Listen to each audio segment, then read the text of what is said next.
Assalamualaikum warahmatullahi wabarakatuh. Di sini kami dari kelompok 14 akan menjelaskan hasil kerja kami tentang mini riset analisis pengembangan usaha tani tembakau di Indonesia.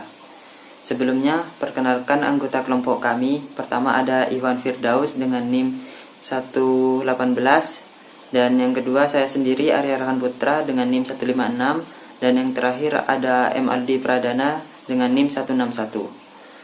Tembakau merupakan bahan baku rokok kretek, berfungsi untuk pemberi aroma serta rasa karena mempunyai karakter kimia yang khas, antara lain kandungan nikotin, kandungan gula besar, serta aromatis. Tembakau bisa ditanam di berbagai tipe tanah, mulai dari tanah ringan hingga berat, serta biasanya ditanam pada dataran rendah hingga dataran tinggi. Rumusan masalah yang diambil dalam mini riset ini, yang pertama, bagaimana analisis lingkungan internal dan eksternal yang berpengaruh pada usaha tembakau di Indonesia.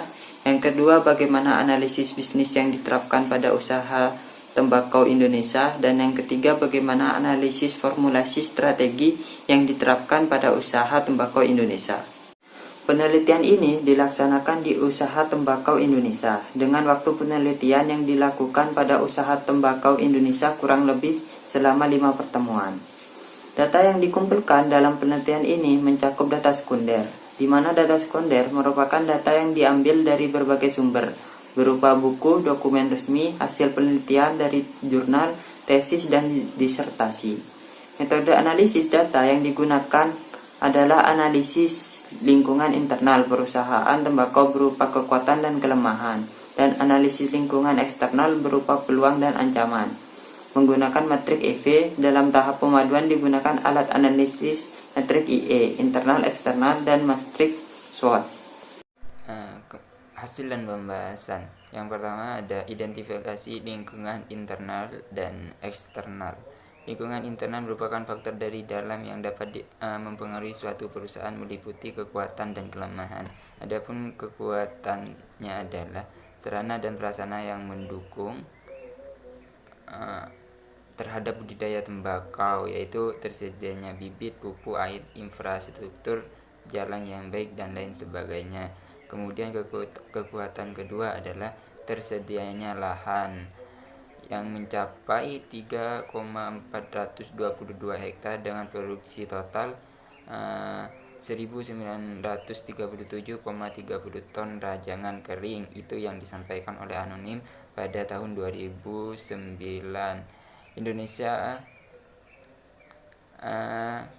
secara umum perkembangan luas areal tembakau di Indonesia selama 1 tahun yaitu berkisar 3,23%. Total luas area tembakau menunjukkan peningkatan pada masa periode tahun dari 1971 sampai 97 dengan laju pertumbuhan rata-rata mencapai 4,76% per tahunnya. Kemudian kekuatan yang ketiga adalah kelompok tani yang mumpuni. Adapun kelemahannya adalah cuaca tidak menentu, karena dengan cuaca tidak menentu maka harga tembakau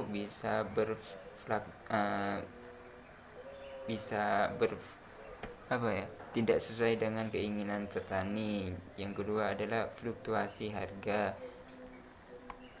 Fluktuasi harga yang terjadi dapat dilihat dari variasi yang mencerminkan tingkat risiko harga komoditas tembakau baik untuk jenis temanggung maupun muntilan. Adapun identifikasi lingkungan eksternal, yaitu yang pertama ada peluang. Peluangnya adalah permintaan pasar masih tinggi, kemudian bantuan mekanisasi untuk lahan tembakau masih sangatlah banyak ada, dan yang ketiga adalah harga produk tembakau itu masih tinggi. Adapun ancamannya adalah perubahan iklim, yang kedua adalah krisis ekonomi, dan yang ketiga adalah bencana alam. Hasil dari matrik grand strategi yaitu tembakau di Indonesia berada dalam kuadran 1 dan dengan nilai 0,2 dan 0,95,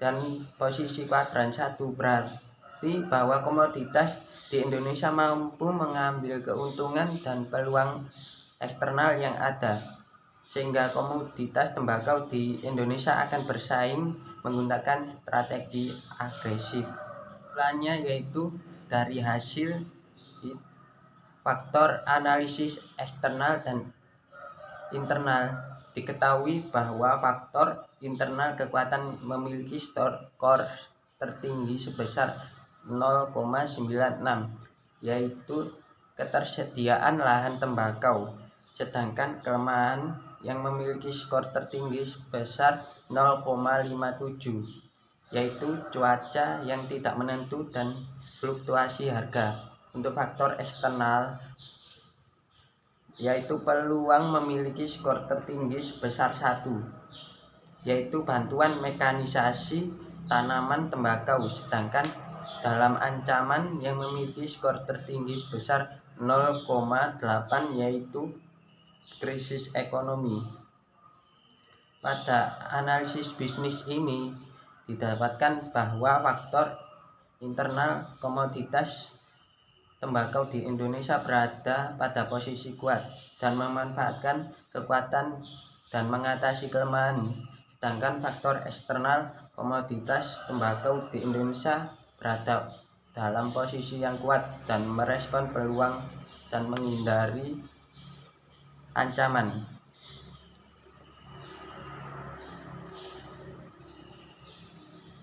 Pada formulasi strategi komoditas tembakau yang ada di Indonesia, yaitu mampu mengambil keuntungan dari peluang-peluang eksternal yang ada sehingga menggunakan strategi agresif. Untuk saran, permasalahan dalam komoditas tembakau di Indonesia yaitu peneliti berharap pemerintah memberikan bantuan mekanisasi diberikan kepada kelompok tani atau koptan tembakau berupa mesin pengolahan tembakau, mesin muat tembakau, alat pemupukan, mesin tebang tembakau, serta alat angkut tembakau. Sekian, terima kasih. Apabila ada kesalahan kata maupun ucapan, saya mohon maaf. Wassalamualaikum warahmatullahi wabarakatuh.